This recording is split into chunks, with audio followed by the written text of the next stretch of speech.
サムライライフの国です。今週も始まりましたが、皆さん週末は楽しく過ごせましたでしょうか？僕は日曜日にね、試験があったんですよ。最近ね、観光業界の人と仕事する機会があったので、僕自身も観光業界について、僕なりにもちょっと勉強してみようかなと思って、でせっかく勉強するんだったら、何かね、この観光に関する資格を取っちゃおうっていうことで、調べてみたところ、この観光に関するね、この国家資格っていうのが2つだけあったんですよ。国内旅行業務取扱管理者っていうのと、あとは総合旅行業務取扱管理者。調べてみたらね、まずはこの難易度が低いのどっちだろうということで調べてみたら、国内旅行業務の方がどうやら取りやすそうだと。ということで、国内旅行業務の取扱管理者試験っていうのを日曜日に受けてきました。試験自体はね、3つの科目に分かれてるんですけれども、3つのうちどれか1つでも6割を切ってしまったら不合格っていう試験だったんですね。で、自己採点してみたところ、2つは満点だったんですよ。ただもう1つの方がね、5割しか取れなくて、合格ラインに届いていなかったので、多分落ちてるかと思われます。というわけで、自己採点の感じなんですけど、落ちてしまったということで、ちょっと悲しい週末を過ごしてしまいました。また来年ね、気が向いたら受験しようかなと思ったりしてます。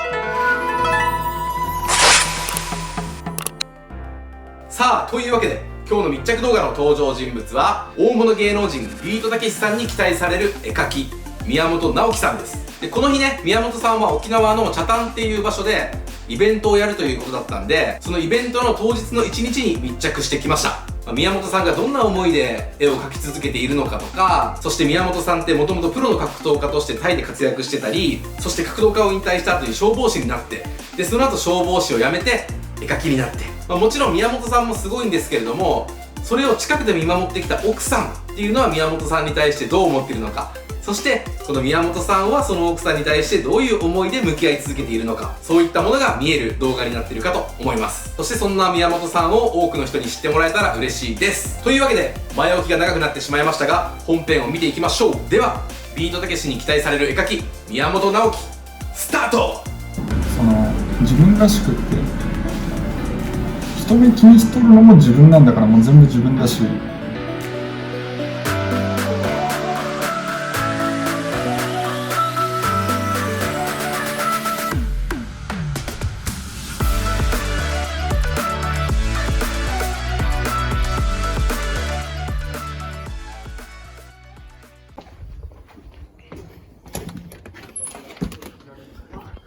おはようございます。おはようございます。よろしくお願いします。よろしくお願いします。宮本直樹、タイでプロの格闘家として活動した後、日本に戻り消防士となる。消防士を7年務めた後、今は亡きおばあちゃんとのあるきっかけから絵描きの道を目指すことを決意。絵描きとして活動する中で、日本の有名なお笑い芸人ビートたけしさんの似顔絵を描いたところ、奇跡的にもその似顔絵がビートたけしさん本人に直接届き、絵描きとしての活躍を期待する内容が書かれた直筆の手紙をもらうことになる。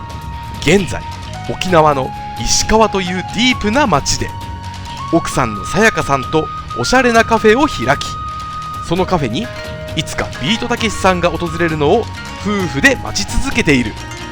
今日はさまざまな人生を経験し、出会いを大切にして生きる熱き絵描き宮本直樹の一日に密着。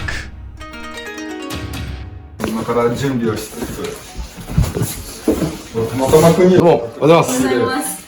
愛知からたまたま遊びに来て、今から奥さんの頭タトゥー入れて、でコーヒー入れてコーヒー飲んでアメリカンビレッジ行きます。 OK です。タトゥー頭に？はい。しかも今日晴れましたね。晴れた。めちゃくちゃ晴れたんで、よかった。これ全部持っていくんですか？そうです。これ今日戦利品と、今日はパフォーマンスはなくなっちゃったんで、はい。今日は展示と来てくれる人にタトゥー入れて、あと、時間あるときはひたすら絵描いとこうかな。なるほど。OK です。OK です。OK です。さっき頭入れようか。頭入れてコーヒー入れて。はい。おお。失礼します。今から仕上げ入ります。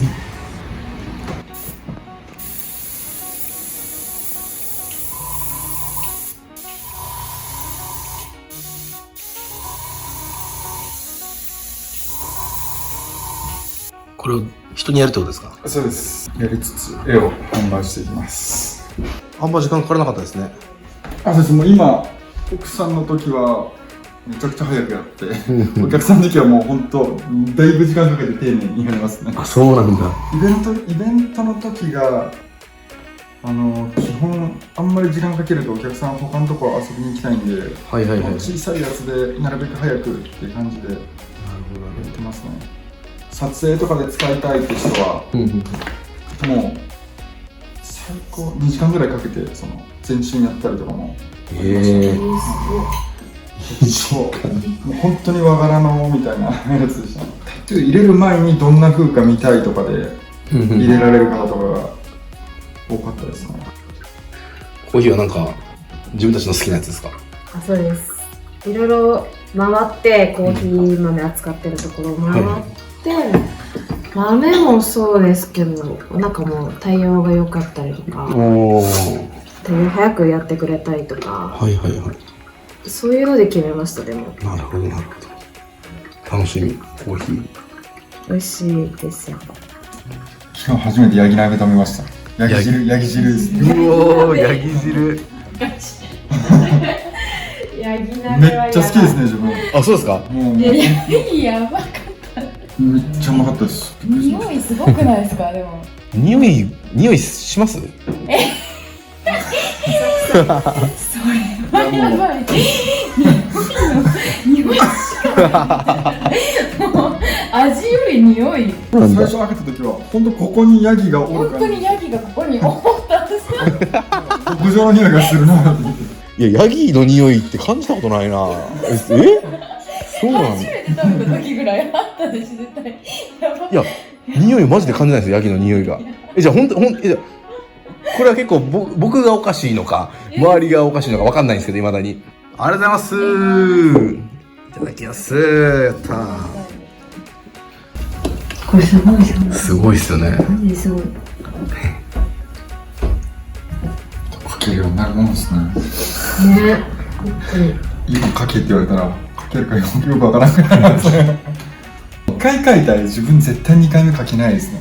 もうその時の感性でピッてもう書いたり、本当なんか頭おかしいって言われるけど、たまに線見えたりするんですよ。あ、ここ、あみたいな。へ2回目はいつも書けんな。かけないね。なんかすごいな、これが噂の直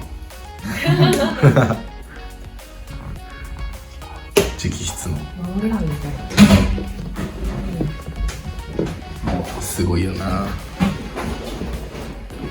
会いたいですね。あ、撮るとき絶対夢の中やな。もうどんな感じになるんだって想像つかんない。ここに座ってほしいここにです。座ってくれたら、ここに座ってああ、いいね。これできたらもうカフェ全然閉店してもいいっす。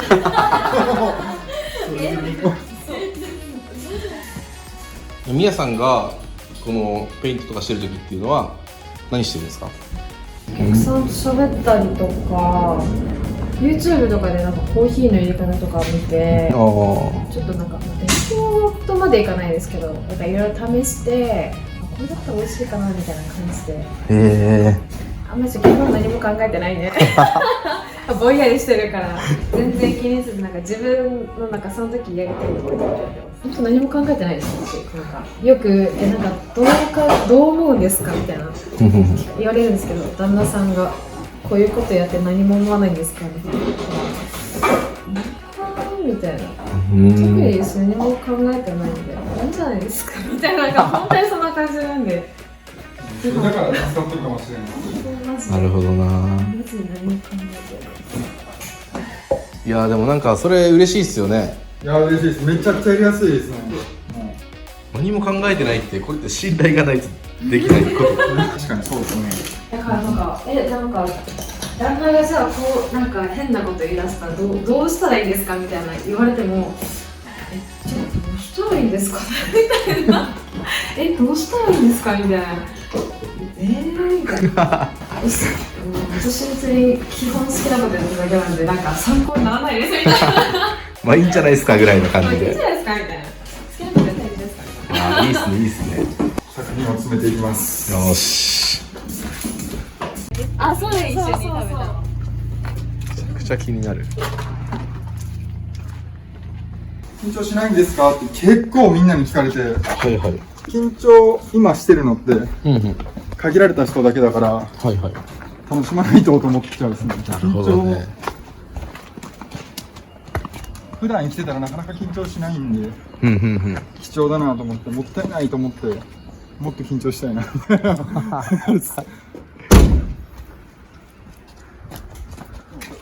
きましょう。行きましょ下から行く。下から行く。これ全国で使ったカラビナなんですよ。う。そうした時の。消防の時の。そうなんですよ。それそうなんですか。かかってるなと思ったけど。これでうまくいったんで、今回も頼むわ。うわ、なんかありそうっすね。いやもう、これがおばあちゃんの生まれた年ですね。うわー。それだけですけど。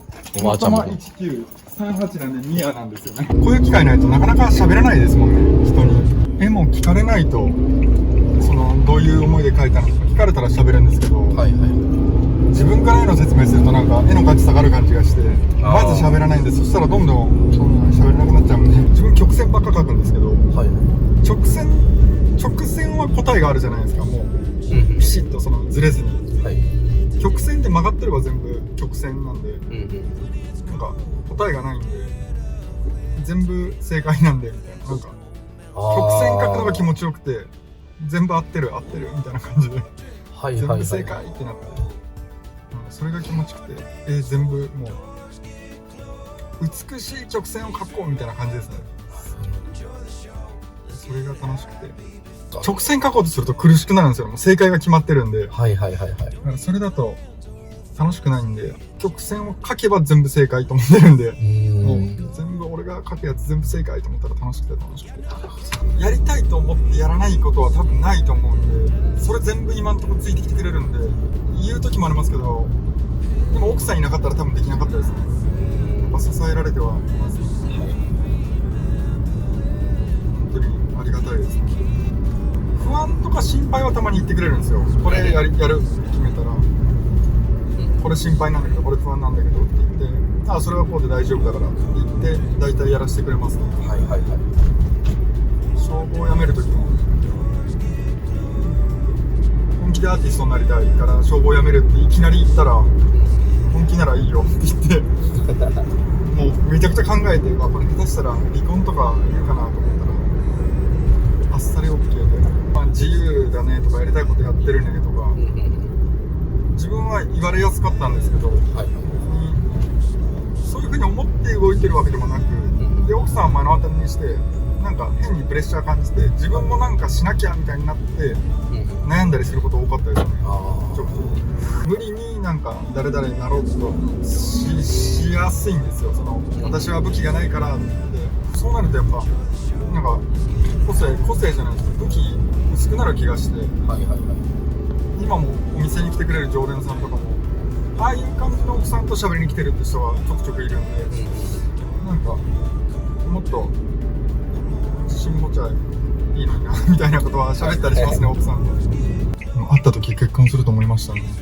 わあ、やっぱなんかみんなねそんな風に感じるらしいですね。本当不思議とびっくりしましたね。お互い専門学校行ってた時なんですけど、はいはい。そんな全然一緒の専門学校とかでもなく、専門学校自体は一緒なんですけど、その学科っていうか全然違うところに行って自分も知らなくて存在で、はいはい。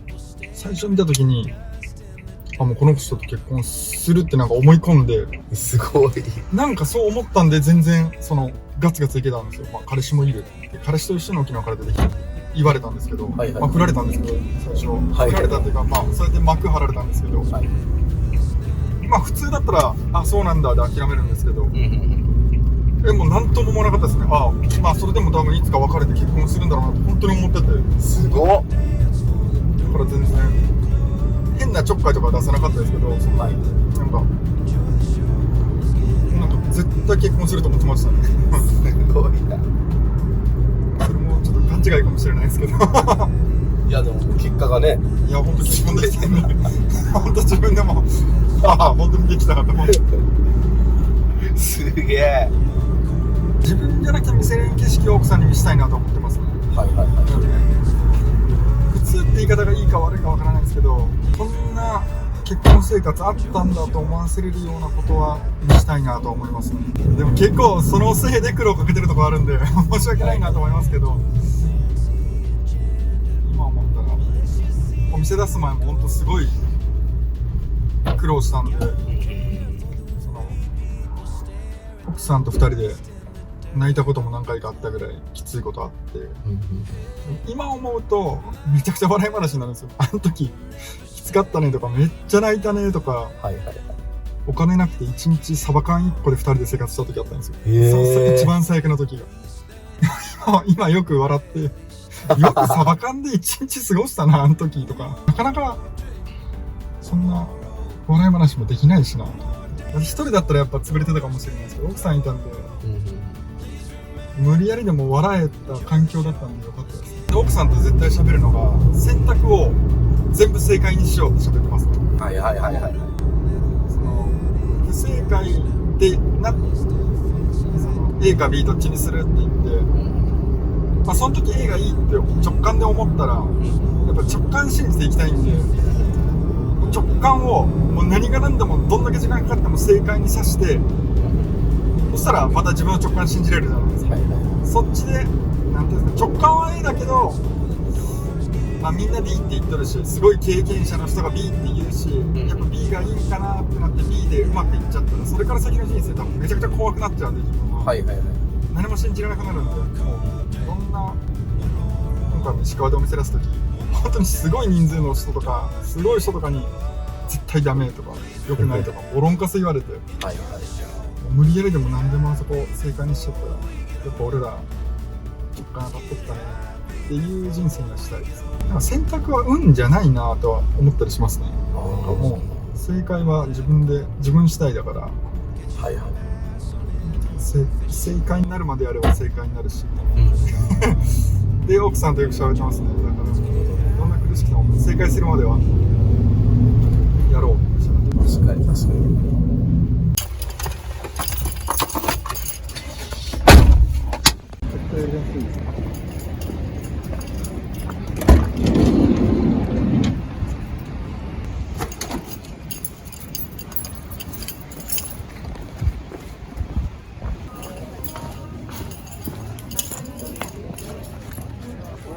最高ですね。こんなとこで絵出して絵描けて、いやー、いいなー。いい絵が描けそうですね。楽しみですねい。やもう楽しみです。場所分かったんで今から絵をはい。持ってきます。 OK です。天気が良くて本当嬉しいですうね。ん。何往復かしますね。 OK です。OK です。30分ぐらいちょっとお茶しますか。 OK です。OK です。わかりました。ぜひ。今日はどんな感じですか、今。特に緊張もせずに。もう今日それこそ緊張全くないんで、なんかでしたいなと思いますね。できるだけ緊張していきたいと思ってるんで。いつもやってるルーティーンとかあるんですか？ルーティンは、毎朝するルーティンがあって、もう一応、朝礼って言って奥さんと2人で俺たちは何でもできるっていうのを5回大きい声でスクショをして、はいはい、俺たちはもう本当にラッキーって言ってでもそれで一応ハグするんですけど、はいはいはい、一応10秒ぐらいハグして、昔なんか瞑想とかやってたりしたんですけど、はいはい、よくわからないなと思って、そのやったらいいよって言われてやってみて、はいはい、よくわからなくて、なんか瞑想やるより10秒間ハグしとった方が自分の中ではなんかしっくりきて、はいはいはいはい、なんか幸せってよくわからんなって、なんか幸せについてやっぱ考える時があって、で幸せって考えるとこれが幸せって思っちゃうと、はいはい、それ以外がなんか幸せじゃないかもってなってんで、考えない方がいいんかなと思って。なるほどなるほど。でもハグしてるその10秒間はどう考えても幸せなんで、はいはいはい、朝一日のスタートはもう一日で一番その幸せって言えるとこから始めようみたいな感じで、それやってたらもう幸せなんで、あともう何でもいいやってなって何でももう別にどんな恥かいてももう朝一で幸せ一発いったからもういいよみたいな。なんでもう辛い時は奥さんと絶対、辛い時はもう絶対もっといいことがある前触れだから笑おうって言って、はいはいはいもう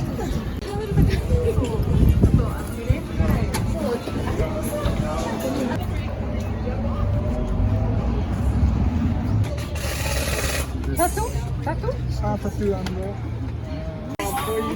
3日ぐらいで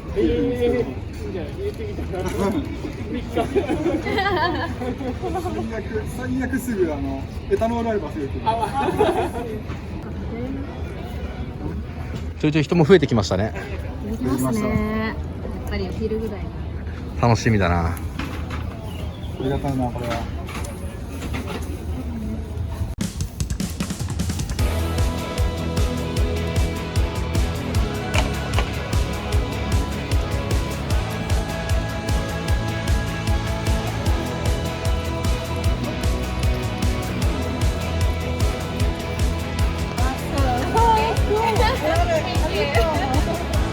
結構フェイクタトゥー興味持ってくれますね。すごいですね。お店でも今日終わってからフェイクタトゥーにしようと思ってて、開催しようと思ってて、はいはいなんでまだ全然やってないもん、アメリカンビレッジしかやってないんで、ありがたいです。沖縄合いますもんね、こういうとこでタトゥーとか入るんですよ。あ、そうですね、通常は、カフェやってるんですけど、カフェの中でもう起きながらここではやってたんで、もう本人がここまで書いてんだよ。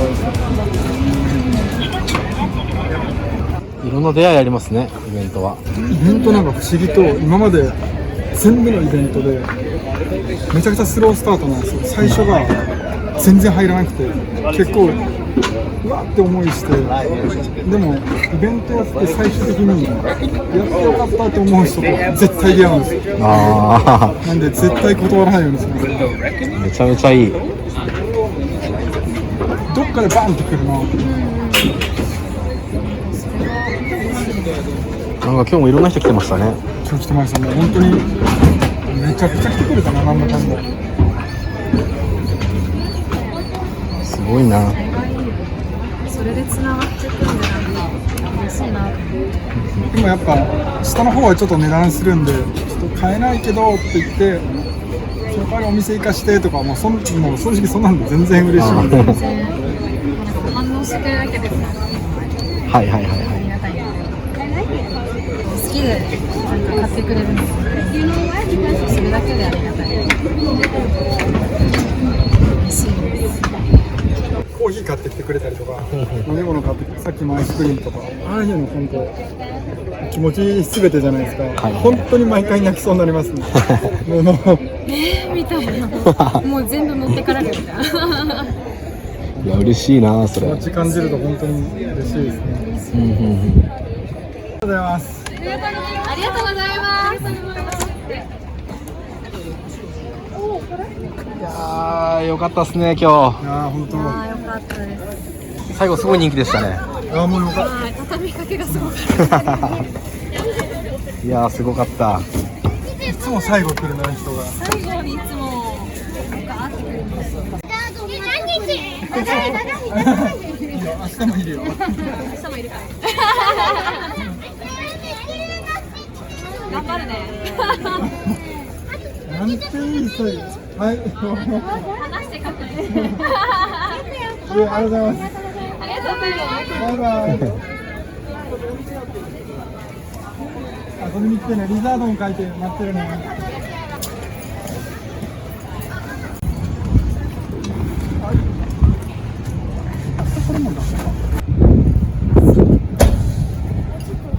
いやーお疲れ様でした。お疲れ様でした。ありがとうございます。楽しかったですね。いやーもうおかげで本当に楽しい一日になりました。いそして片付けも早いですね絵は。や、そうなんですよ。めちゃくちゃ早いです。あっという間に終わりましたね。一日早いですね。早かった。今日帰ったらどうするんですか今から。今日帰って、今日はもう一応明日の準備またして、はいはいで、1枚かけたら書くか書かないかぐらいですね。おお、書く可能性があるんだ。はい、もう全然。絵も書き出して楽しいからずっと書いて勉強したら知識増えて、なんかいいことを言えるじゃないですか。そのはいはいはい。言葉はいらないだとか、うん誰でも世界共通だとかは結構後付けでやってって、その知識とか経験ができて、そういう言葉ができて、まあ、最初はそんなこと考えないじゃないですか。その世界がとか言葉がとかなくてもつながれるからとか思って書くことはまず自分はなくて、なんかいろんな動画見てるとみんなすごいじゃないですか。そのいいこと言ってるなとか、人格者とか。だから今回国枝さんにこうやって取材してもらってどんなんだろうなって考えて、自分は多分なんですけど結構甘々なマザコンだなと思ったんですよ。へえ。でもなんかそれだけだなと思って、別にそれがいい悪い関係なく、その前言ったじゃないですか、おばあちゃんが死にかけて、その愛されとるなって分かって、その愛を肯定したいなと思ってその動くようになったっていうので、でもそれよく考えたらもう本当に愛されとったんで、めちゃくちゃ甘やかされてきたんですよ。大事じゃないですけど。なんでいや本当に多分おばあちゃんがまあ母親代わりなんで、多分マザコンみたいな感じなんですよ。そのもうまあいい言い方したら母親思いって言葉なんですけど、まあ悪い言い方したらマザコンだなと思って、でも原動力が本当によくそのなんていうんですかね、私の育て方がよく分かったかなとか大丈夫だったかなって言いながら結構死ぬ間際もずっと言ってたんで、いやそれは証明したいなって気持ちがなんでこんなに思うんだろうと思ったら、結構なんかただの俺マザコンだなとか思うなって最近思いますね。マザコンがなんか結構ビビりだし臆病だし、本当に自分でも器がでかいとかそういうのは全然ないなって思ってるんですけど、だから動けるなと思って、そのままだと肯定できないからもういけるなってのがあるんで、逆になんかマザコンだと結構いけるとこいけるなとか思ったりしますね。着きました。ありがとうございます。お疲れ様でした。お家に行きましょうか。くたびれましたね。ありがとうございます。いや、ありがとうございます。ありがとうございます。玄関も綺麗にする予定なので。あ、そうなんですね。そうなんです。お父さんが書いてくれるみたいで。段差が少なくしてくれるんです。なるほど。おしゃれにしてくれるらしい。おー、いいですね。はい。綺麗になってたけしさんただいまです。書いてくれてますね。では最後に宮本さんからメッセージをもらったのでお聞きください。こうやって今絵を描き始めて2年。まあ、おばあちゃんが本当に愛して育ててくれて、まあ本当に甘やかされたって言ったらあれですけど、それぐらい本当に愛されて、それ気づかぬまま亡くなりかけて気づいて、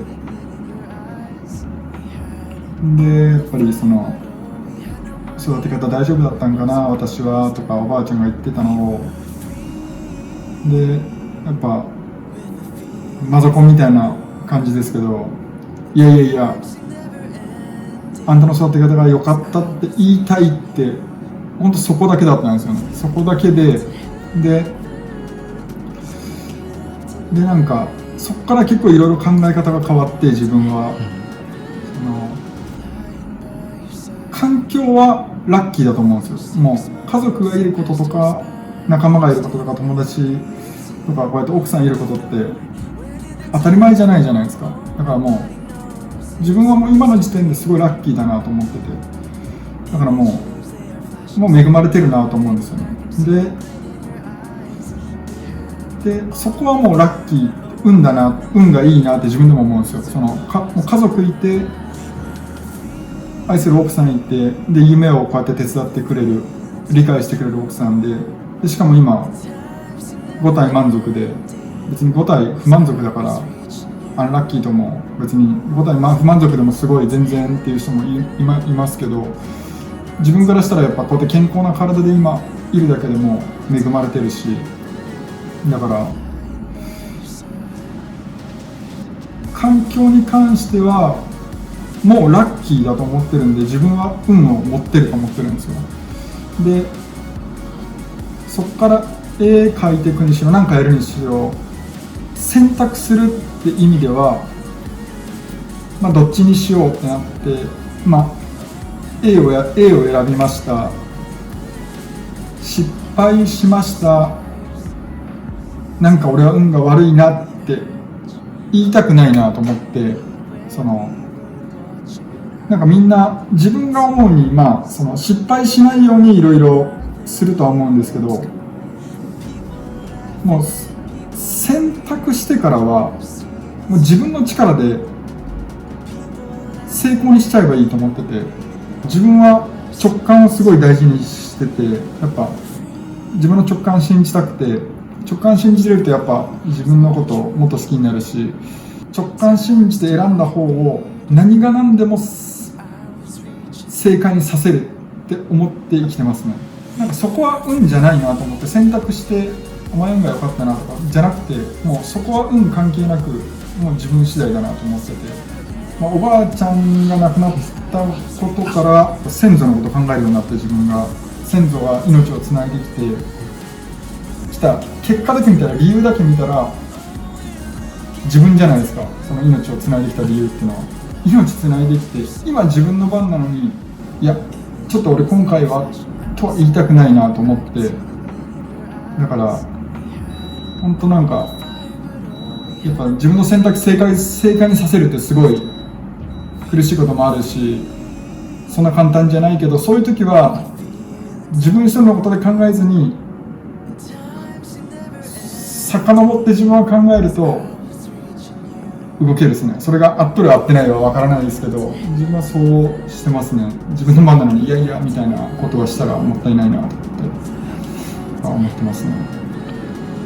自分はなんか自分のやりたいことやってとか、人目を気にせず生きろだとかポジティブにってのは全然意識してなくて、人目思いっきり意識すればいいし、ネガティブになればいいし、自分はそうやっておばあちゃんの愛を肯定したいって言ってる時点で、おばあちゃんの目を気にして生きとるようなもんなんで、だからそれが全然悪いとも思わないし、だから人目を気にして生きるのが悪いとも思わないし、自分らしくって、人目気にしとるのも自分なんだから、もう全部自分だし、人目気にしんかったら結構やばい人になりますけどね、自分どんどん気にして別に嫌だって思ったらやめればいいし、やめれなくてもやめないってことはやっぱどっかでこのままでもいいかと思ってるぐらいかなと思って、もうとことん気にして人目気にしていいことも別にあったし、なんか無理やり自由できることが、自分らしく生きることがいいみたいなのにとらわれてもまた苦しいなと思って、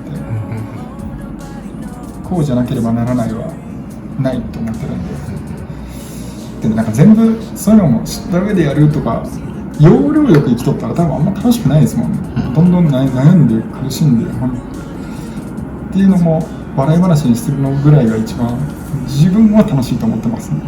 いっぱい失敗しましたし、今でももういろんなことで悩んだりもしてますけど、気持ちいいことだけをやってとかその理想ですけど、なかなかそんなふうにならないしなと思って、でも最後に考えてたんですけど、国枝さんが絵の魅力じゃないですけど、ずっと最初インタビューした時から語ってて、あんまり多分バチッと答えなかったんですよ。何が絵で一番いいんだと思って、絵のいいとこって考えたら絵はいいだろうっていうのは多分あんまりなくて、絵もいいだろうはあったんですよ。で今日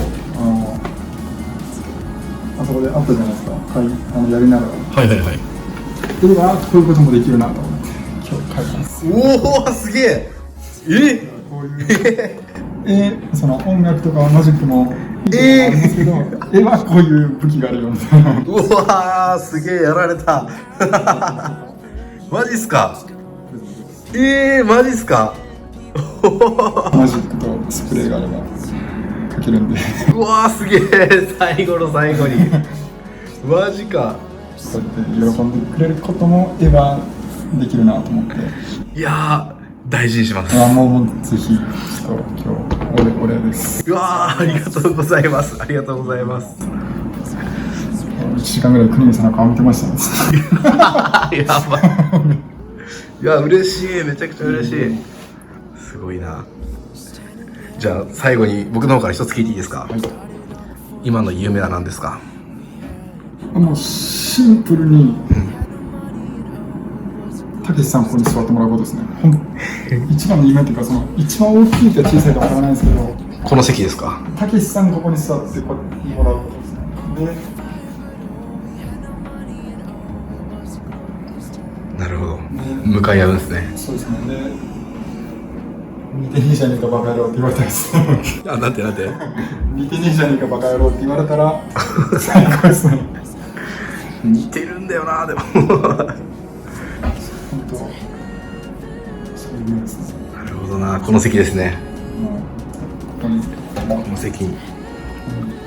座ってもらう。いやー、いいですね。隣には宮さんが座って。こっちの部屋ですね。ああ、なるほどなるほど。似てねえじゃねえかって言われて、ですね。いいですね。いつかこの席に座って。それできたら最高ですね。わかりました。最後にものすごいでかい夢をありがとうございます。ありがとうございます。本当。もしかしたらこの動画が届くかもしれないんでね、何かを経由して楽しみですね。楽しみ。妄想してきます。それをいやー、わかりました。じゃあちょっと今日一日朝からずっとお疲れ様です。ありがとうございました。いえいえいえ、もう最後いいメッセージをもらえたんで、どうもありがとうございます。また明日もあるみたいなんで頑張ってください。ありがとうございます。じゃあまた。 OK。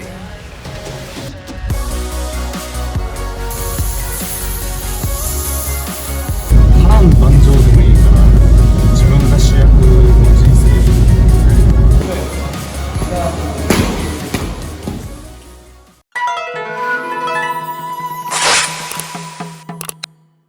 いかがだったでしょうか。宮本さんの生き方、そして思い、きっとこの動画を見てる誰かの人生の生きるヒントになるような言葉っていうのもいくつかあったんじゃないかなと思います。僕自身も今回密着しながらいろんなこと学べたし、宮本さん夫婦と過ごす時間ってすごく笑顔になれるんですよ。なので最高の時間を過ごせました。で、宮本さんにね、会いたいっていう人がいたら、宮本さんは沖縄県の石川っていう町で朝ごはんっていうカフェをやっているので、ぜひそのカフェにね、足を運んでみてください。この朝ごはんっていうカフェのインスタグラムも概要欄の方に貼っておくので、ぜひチェックしてみてください。というわけで皆さん、ご視聴ありがとうございました。